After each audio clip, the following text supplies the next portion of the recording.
buenas tardes a todos.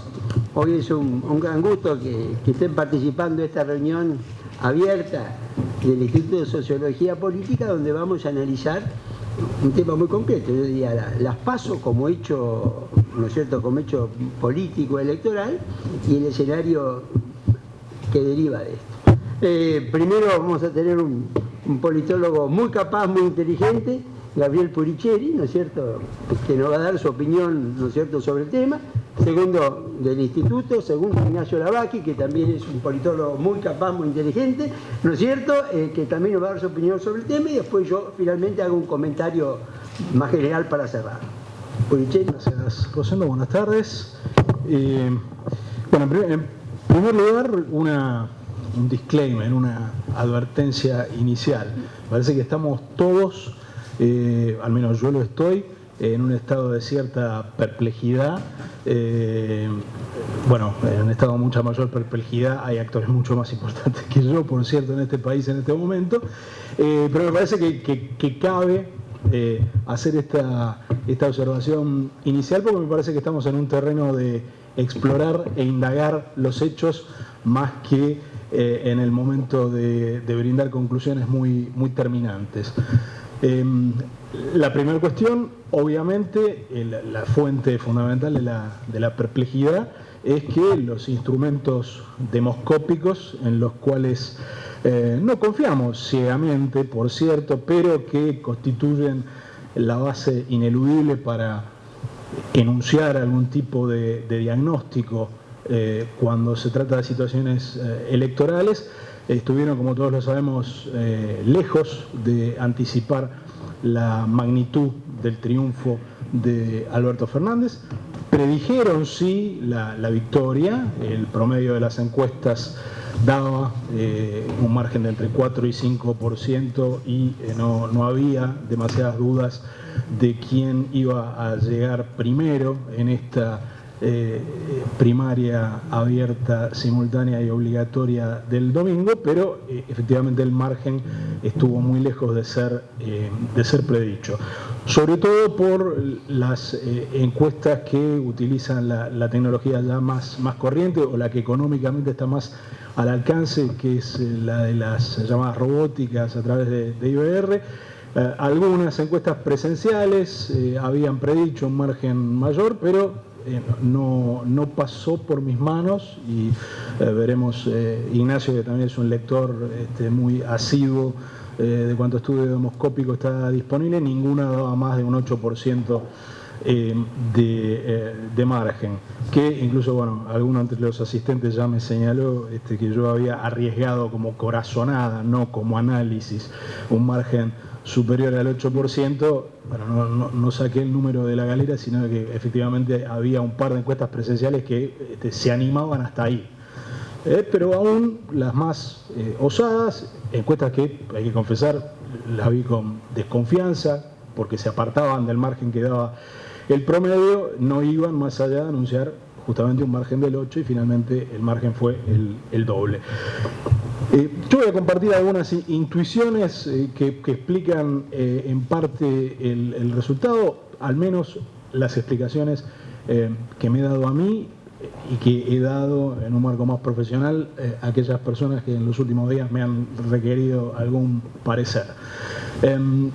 Por un lado, es muy claro que el oficialismo estuvo prácticamente en el piso de sus posibilidades, y el principal candidato opositor, Alberto Fernández, logró explotar, no podríamos decir, y quedaríamos grabados diciendo que al máximo, y tal vez en octubre nos veamos desmentidos, pero explotó de manera que uno podría sospechar cercana al máximo su potencial. Esto es la verdad de perogrullo que se aplica a calificar los comportamientos de los dos candidatos. La pregunta obviamente es por qué esto fue así, y ahí concurren una serie de factores. A mí me gustaría destacar en primer lugar no el que yo considere más importante, sino el que, estando expuesto a los medios de comunicación en los últimos días, no aparece necesariamente como el más subrayado, y que es la disciplina con la que se comportó ese electorado que no se sabía cómo iba a votar y que acompañó en las elecciones presidenciales del 2015 a Sergio Massa. A mí me parece que ahí hay un factor de cierta relevancia en la elección. Es imposible atribuir enteramente al liderazgo del propio Massa ese comportamiento. Más bien lo que hay allí, como en cualquier acción de liderazgo, es una convergencia entre la línea que indica un político con cierta referencia y el comportamiento que ese mismo político anticipa de su electorado. Allí hay no solo un voto que es, yo creo, importante destacar porque tiene una referencia en un liderazgo político reconocible y reconocido como el que probablemente sea el futuro presidente de la Cámara de Diputados de la Nación, sino porque también se trata de un demographics, dirían, y me disculparán el anglicismo, de la clase media-baja del conurbano y de grandes ciudades de la provincia de Buenos Aires, que es donde con más fuerza se expresó la frustración económica que indudablemente resultó un factor decisivo de esta elección.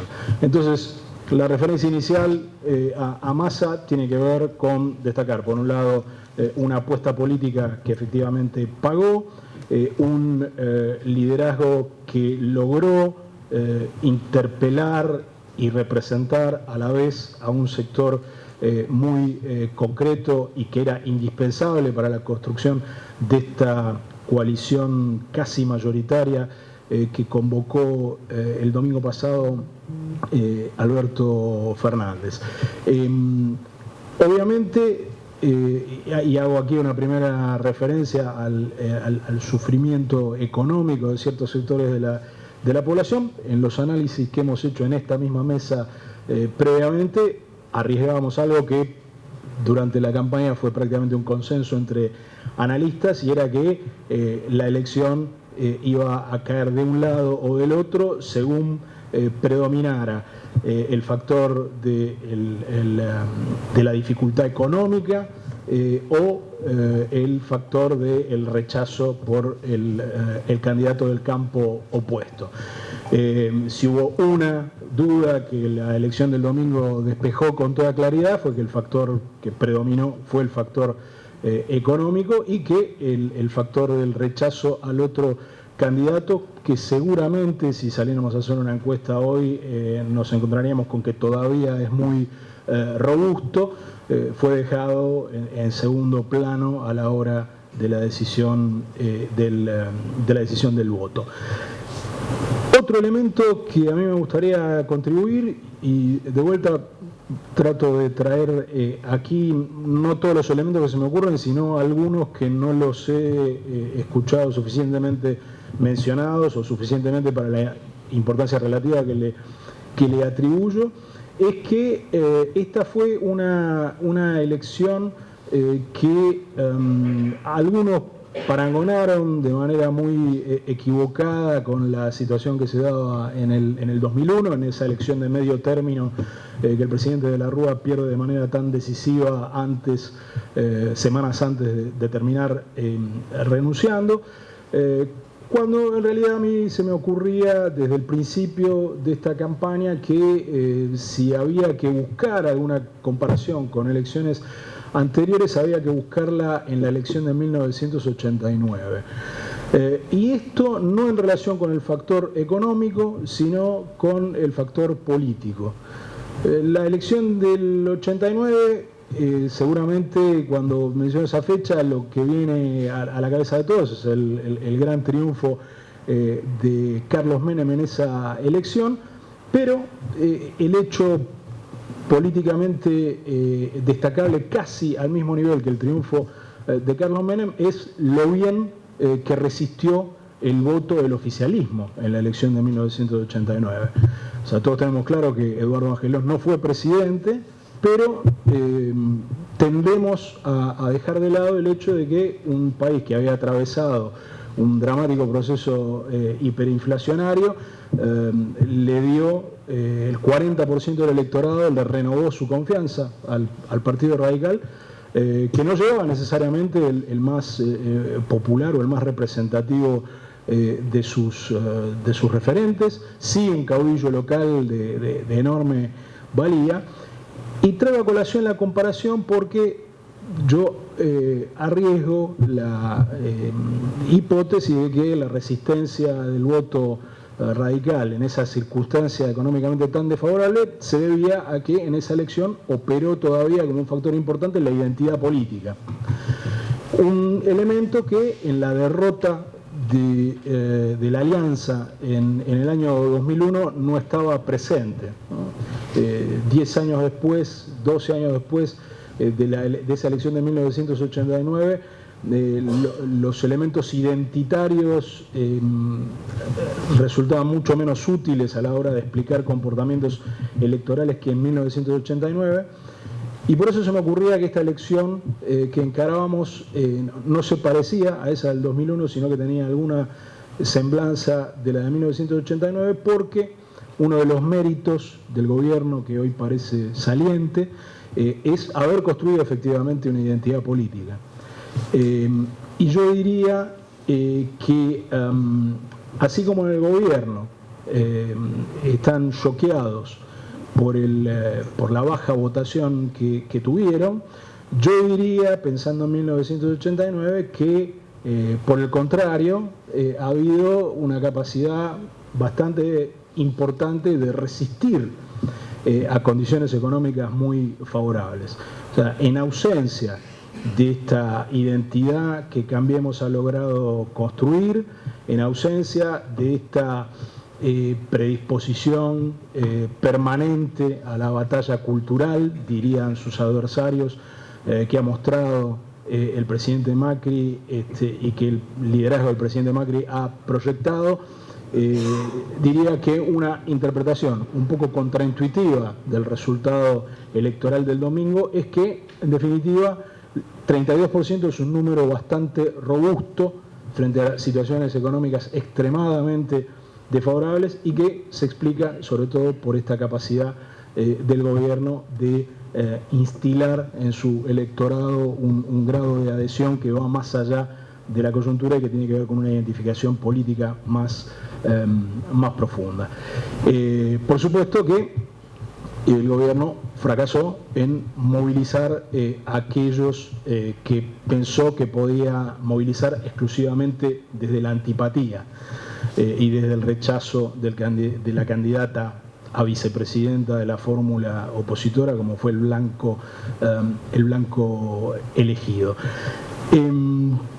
Por último, para no robar más tiempo, porque me imagino que tendremos que habrá interés en conversar, más que en escucharnos aquí largamente, diría que uno de los efectos de la elección es, y lo estamos viendo no solo frente al tembladeral económico que se está viviendo desde el lunes y que se anticipaba ya desde el domingo a la noche, estamos viendo un momento extraordinario donde una candidatura que no tuvo necesariamente la peor de las votaciones posibles el domingo pasado, con el correr de las horas se va transformando en una candidatura inverosímil, en una candidatura que ha perdido ese atributo que le da el requisito de base fundamental sin el cual no se puede armar una competencia política,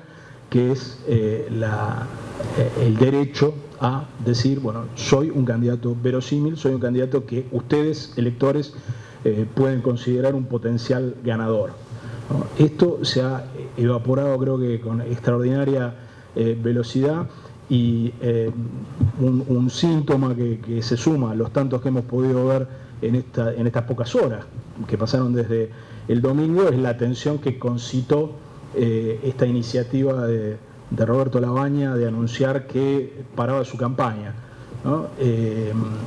Justamente acá se da como un proceso inverso, ¿no?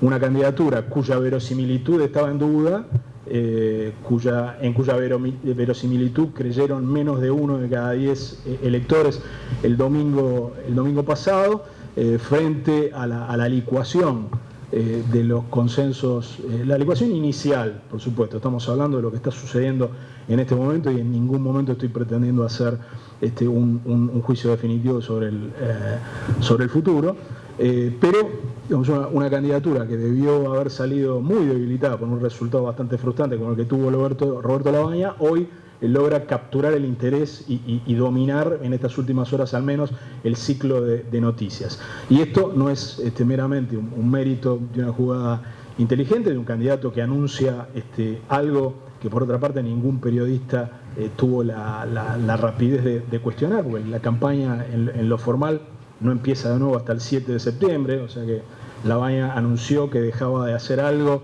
que legalmente no está previsto que estuviera haciendo, y sin embargo con tan poco ha logrado capturar en estas horas el ciclo de las noticias en un ecosistema mediático que parece también no solo haber producido estas autocríticas que uno se imagina se parecen bastante a lo que deben haber sido esas confesiones de los procesos de Moscú, ¿no?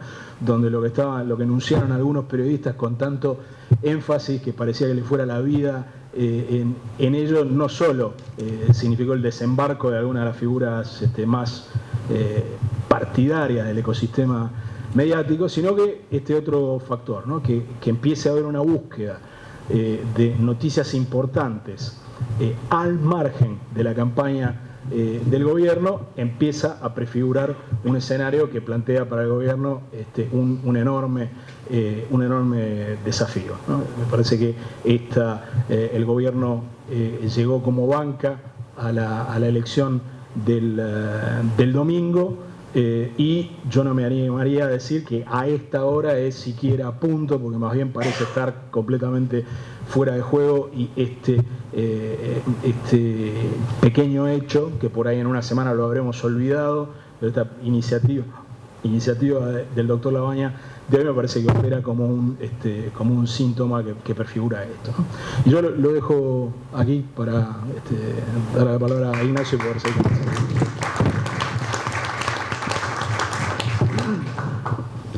Bueno, muchas gracias Rosendo y Julio por la invitación.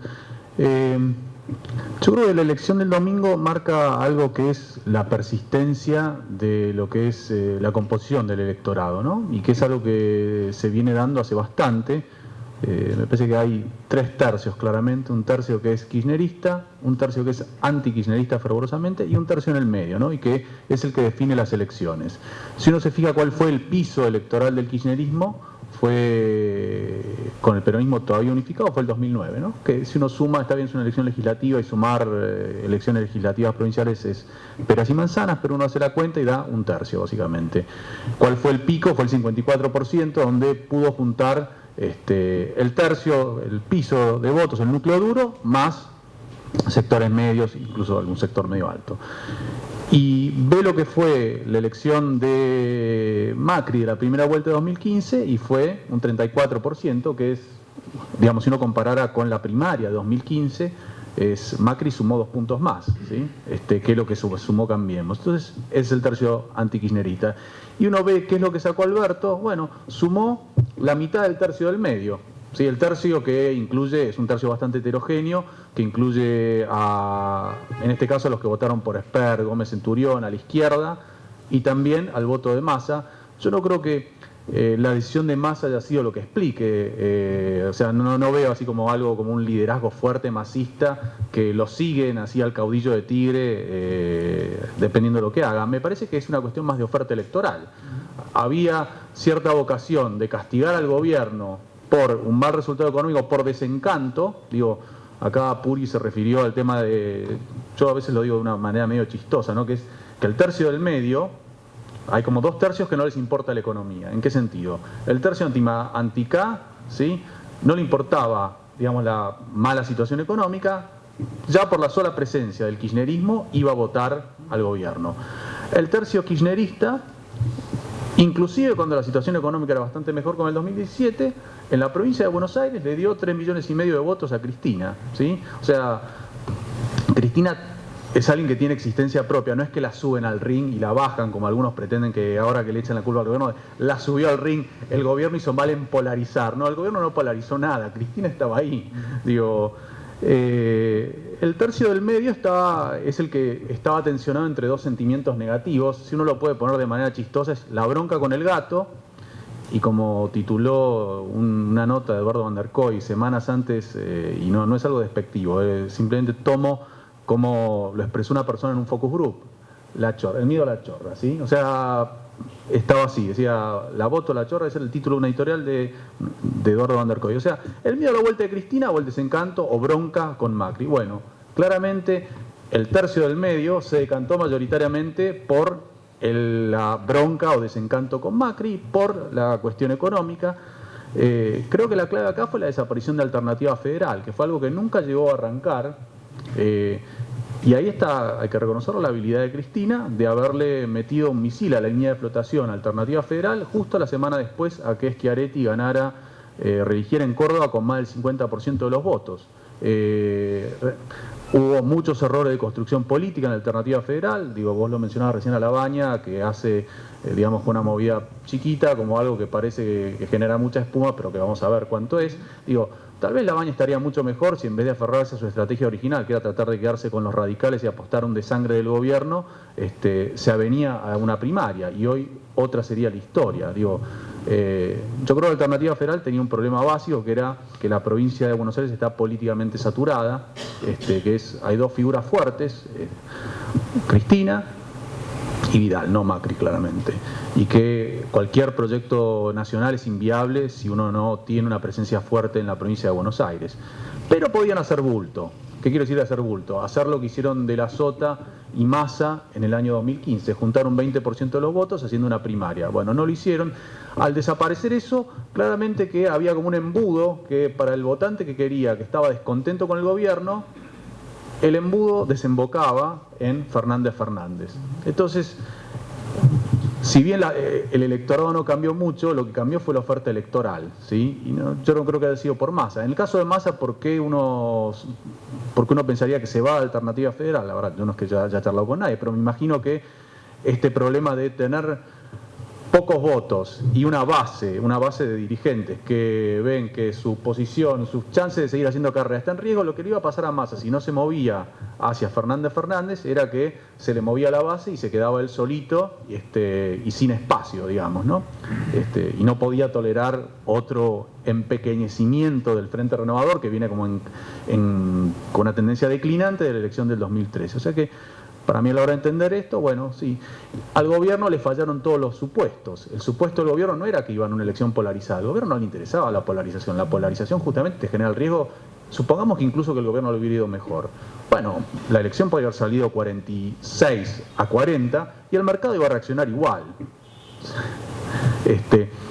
Sobre todo porque estaba esperando otro tipo de elección, en base a las encuestas de la semana pasada. Yo no creo que hubiera sido muy diferente la reacción. El gobierno no buscaba la polarización. El gobierno, el escenario que más le convenía era una réplica de 2015 y con Cristina en la cancha. Primer problema, Cristina no fue candidata y apareció en cuentagotas en la campaña, ¿sí? Por ahí, con Cristina sola o liderándola, con Cristina sola y con Alternativa Federal presentes en la cancha, el gobierno tenía otra situación hoy. Bueno, eso no se dio. El cambio en la oferta electoral me parece que fue algo clave. Un comentario más pensando en lo que viene, y es sobre el sistema electoral, ¿no? Me parece que tenemos un sistema a 3 vueltas, no es ningún original lo que digo. Si pensamos que es a 3 vueltas y que esto fue como una especie de falsa primera vuelta, ¿cuál es la chance del gobierno de revertir este resultado? Bueno, obviamente que es muy baja, digo, por no decir nula o inferior al 5%. Como le digo yo en chiste, a veces es como tirar 5 veces el dado y que salga siempre el 6. Nada más que ahí lo puedo estimar matemáticamente. ¿Por qué? Digo, tomemos el precedente de otros balotajes latinoamericanos. Digo, hay un solo caso de reversión de un balotaje donde la diferencia es tan fuerte. Es la elección de Perú de 2016, donde Kuczynski ganó la segunda vuelta, habiendo perdido en la primera por 20 puntos de ventaja, y tenía delante a una candidata que arrastraba un peso fuerte, pero que ella estaba al frente de la fórmula, que era Keiko Fujimori. Claramente acá el rechazo hacia Cristina no es tan fuerte, o por lo menos es igual al de Macri, y está diluido gracias a que el que está al frente de la fórmula es Alberto Fernández. O sea que poco probable. O sea, por más que aumente la participación, que caiga el voto en blanco, que se desinfle la baña, que la gente de Gómez Centurión, Espert, digo, tendría que darse una caída en el apoyo a Alberto Fernández, no sé, es solamente un exabrupto muy fuerte, pero yo creo que hoy Alberto Fernández está con una posición más como lo de Trump, ¿no? Cuando dijo eso, que él se podía parar en el medio de la Quinta Avenida y dispararle a alguien y que así todo no iba a perder un votante. Así que me parece que es un escenario muy difícil. Y esto me genera una segunda reflexión, que es sobre las particularidades de nuestro sistema electoral, ¿no? Yo creo que las PASO han creado una situación perversa, y me parece que esta elección es una invitación a que reflexionemos sobre la utilidad de este sistema, no por el argumento del costo fiscal, que me parece muy pobre. Digo, la PASO es un censo sobre las preferencias de los votantes, no es la encuesta más cara. Se han usado poco para dirimir candidaturas presidenciales, se han usado, sí, pero generar esta situación donde tenemos un presidente virtualmente cuasi electo y un gobierno saliente virtualmente con una falsa transición donde no existen los incentivos para cooperar, me parece que genera la situación que estamos viviendo hoy, ¿no? Por suerte algo cooperaron, porque digo, si la situación se desmadra es un escenario de todos pierden, pero me parece que hay que repensarlo a esto, porque no puede ser que una elección que es primaria, pero al final no lo es tan primaria, se termina convirtiendo termina generando una situación, y ya que mencionaste el 89, digo, Alfonsín adelantó las elecciones, tenía la potestad de fijar la fecha al 14 de mayo, obviamente era porque el plan económico no le duraba mucho más, pero generó también una situación perversa que ya sabemos cómo terminó. Entonces, tenemos todavía 4 meses por delante, un gobierno que todos lo damos de salida, y un gobierno que todos lo damos de entrada, un presidente que todos lo damos de entrada, pero donde todavía tienen que competir, todavía tienen que debatir, hay debate obligatorio por ley. Entonces, digo, si van a competir, ¿qué incentivo tienen para cooperar? O sea, obviamente el presidente lo tiene para evitar que se desmadre, tener una salida ordenada, y Alberto Fernández lo tiene porque querrá heredar algún banco central con algo de reservas, y no una situación de tierra arrasada. Pero así todo, hay una elección real delante, que es la que define no candidaturas, sino quién va, cómo se compone el Congreso, quién va a ser el presidente. Así que yo diría que me parece que este caso sería bueno reflexionar sobre las primarias, que son como la vaca sagrada de los politólogos. Yo dentro del gremio debo ser la excepción. Así que con eso quisiera cerrar. Les agradezco mucho. Muchas gracias, Ignacio. Bueno, yo quería plantear 2 o 3 comentarios para pasar a cambiar de opinión y recibir preguntas. Primero, sobre el concepto inicial de Puricelli sobre el tema de los instrumentos para poder conocer y pronosticar. Yo lo veo así. Hace 10 años no teníamos las neurociencias aplicadas a la política, que es un instrumento muy importante para prever conducta. Hace 10 años no teníamos el Big Data en la escala que la tenemos hoy para poder anticipar conducta. Hace 10 años no teníamos la inteligencia artificial con sus algoritmos para poder prever. Sin embargo, hoy en todo el mundo hay mucho menos capacidad de prever la conducta que 10 años atrás, cuando no teníamos todas estas herramientas. Yo diría que es muy fácil y hay una enorme exactitud para prever la conducta del consumidor, pero cada vez es más difícil prever la conducta del votante. Y esto, ¿no es cierto? Hay múltiples ejemplos, ¿no es cierto?, de esto. Hay países que tienen, países desarrollados, mucho más instrumentos y bases de datos para hacerlo, están teniendo este problema con la incapacidad para poder conocer, prever, ¿no es cierto?, y anticipar. Por eso yo doy un ejemplo, ¿no? Es decir, cuando el Brexit, los bancos ingleses, que para los cuales Brexit sí o Brexit no era decisivo, al día siguiente dice, ¿en qué nos equivocamos? Teníamos todas las encuestas, todos los expertos, el Big Data a una escala que nadie había usado hasta ese momento en el mundo para pronosticar una elección, y teníamos todas las encuestas, porque en el Reino Unido es muy común las apuestas respecto a la elección. Los 4 elementos nos decían en forma contundente que el Brexit iba a ser rechazado. El Brexit. Y así podríamos tener enorme cantidad de ejemplos, ¿no? Los verdes en Alemania a fin de mayo en la región del Parlamento Europeo, ¿no es cierto? Es decir, un fenómeno que no se iba a captar, que iba a ser la segunda fuerza, etcétera, etcétera. Entonces acá hay un punto, ¿no? Lo que uno tiene que quizás asumir que los que están cambiando son la actitud de la gente frente a la política, lo que está cambiando el votante, y que los nuevos, y vamos avanzando en instrumentos empíricos, pero que el cambio del votante va más rápido, ¿no es cierto? Todo esto. Yo en esto es una definición particular, lo llamo el voto blando. Ese es el problema. Antes teníamos 10, 12 de indecisos, uno hacía una proyección proporcional y normalmente se acertaba. O yo puedo tener 12% de indecisos, pero tengo un 25%, 28% más, que yo domino voto blando, que cambia, ¿no? Que cambia eso en lo que se dice el almuerzo familiar del día domingo. Alguien llega al almuerzo familiar del día domingo y va a votar a la tarde con una idea de voto y sale con otra idea de voto. Además, se dan fenómenos que a uno le parecen no lógicos. Alguien que puede estar votando en esta elección a Fernández y después cambia a Macri. Después estar votando a Macri y cambia a Fernández. Uno diría, esto no tiene lógica. Bueno, cuidado con aplicarle hoy a los fenómenos sociales la lógica, ¿no es cierto? Un poquito no funciona con la lógica de conocimiento. Esto es lo primero que quería señalar. Segundo, mi impresión es que estos pasos han resultado como una suerte de referéndum no vinculante. El referéndum no vinculante no decide nada. Es una expresión de voluntad popular, pero es no vinculante. Sin embargo, los referéndums no vinculantes, hay casos, cambian gobierno, permiten cambiar constituciones, permiten cambiar orientación, y en realidad no se dice, es no vinculante, ¿no es cierto? Sin embargo, generan efecto. Y esto ha funcionado como una suerte de referéndum no vinculante, me parece, que se generan grandes impactos, consecuencias políticas, aunque en realidad no es. Y esto en alguna medida yo creo que es interesante porque es una demostración ¿qué es la política? Bueno, la política en gran medida, entre muchas cosas, es este tipo de fenómeno. En realidad no ha pasado nada, pero ha pasado todo. ¿No es cierto? Es decir, no ha pasado nada, pero ha pasado, ¿no es cierto? Pero ha pasado todo.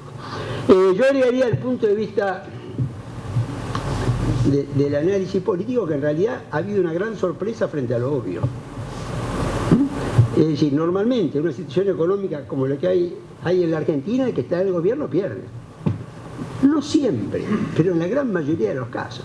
En la Argentina, cuando el peronismo se une, normalmente, no siempre, gana. No sé si está claro. Es decir, el peronismo unido en una situación económico-social como esta, si uno lo analiza, bueno, lo normal es que gane. Sin embargo, yo reconozco que puede no ser así, pero ha habido yo diría una cierta, no voy a decir negación o voluntarismo, ¿no es cierto?, a asumir algunas cuestiones básicas, ¿no es cierto?, como esto, es decir, el aumento de pobreza, desempleo, etcétera, etcétera, y el aumento de la inflación, y del otro lado que el peronismo se ha unido. Esto no implica una traslación automática de votos, pero sí implica que el peronismo dejó de tener esa división del 2013, 2015 y 2017, que fue lo que le permitió en gran medida a Cambiemos articularse como fuerza nacional a partir de éxitos electorales.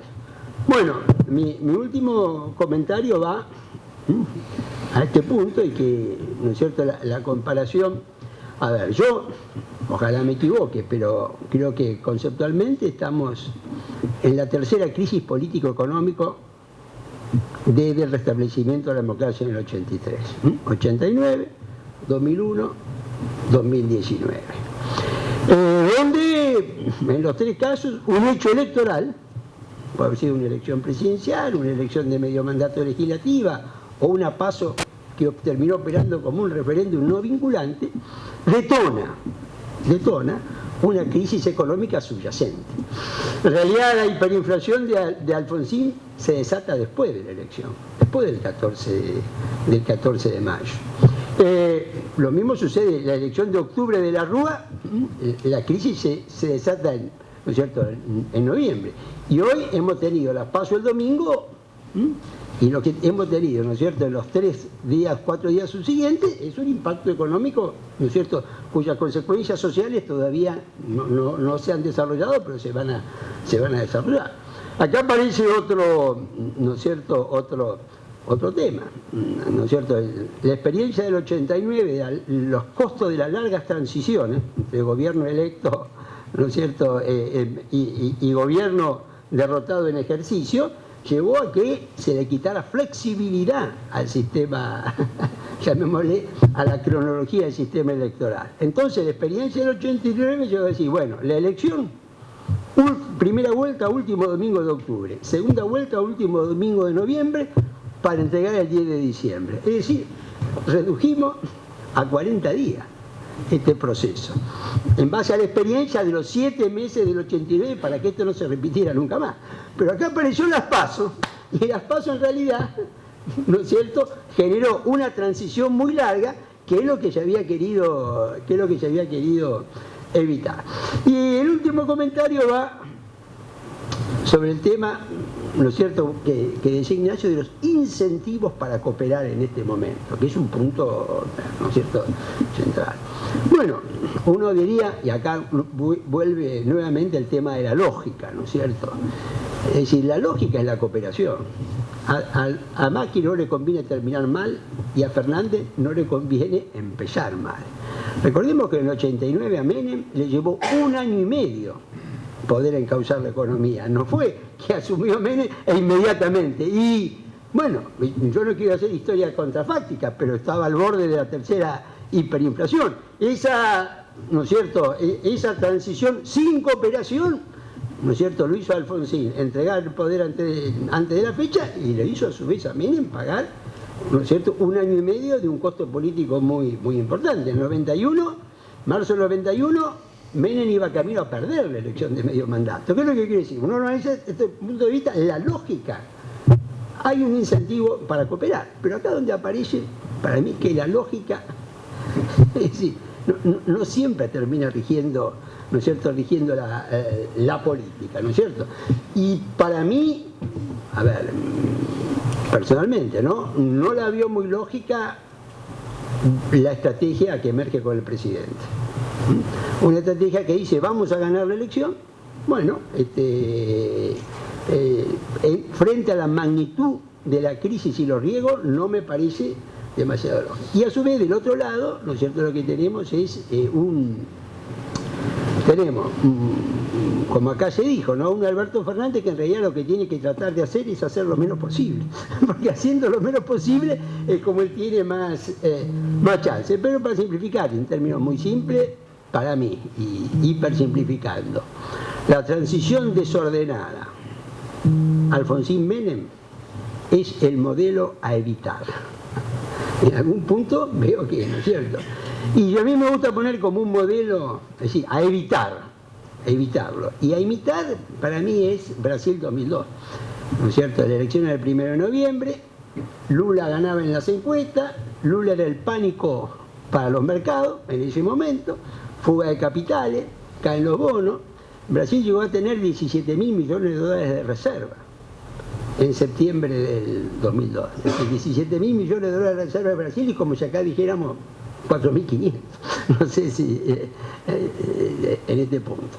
Y bueno, ahí al presidente Cardoso tomó la iniciativa, lo llama Lula, candidato ganador que generaba el pánico en los mercados, le sugiere un texto que, para que él firme y asuma un compromiso en cuanto a continuar determinadas políticas de su gestión, sobre todo las vinculadas a la estabilidad económica y al pago de deuda.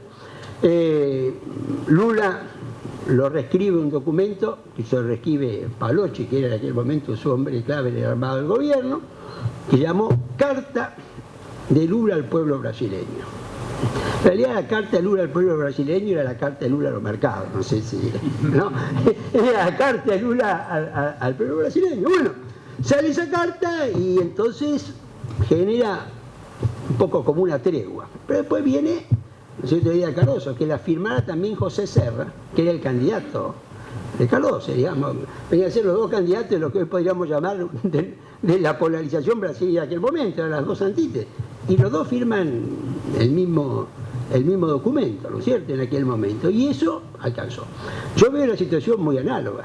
Es decir, un llamado telefónico ayer,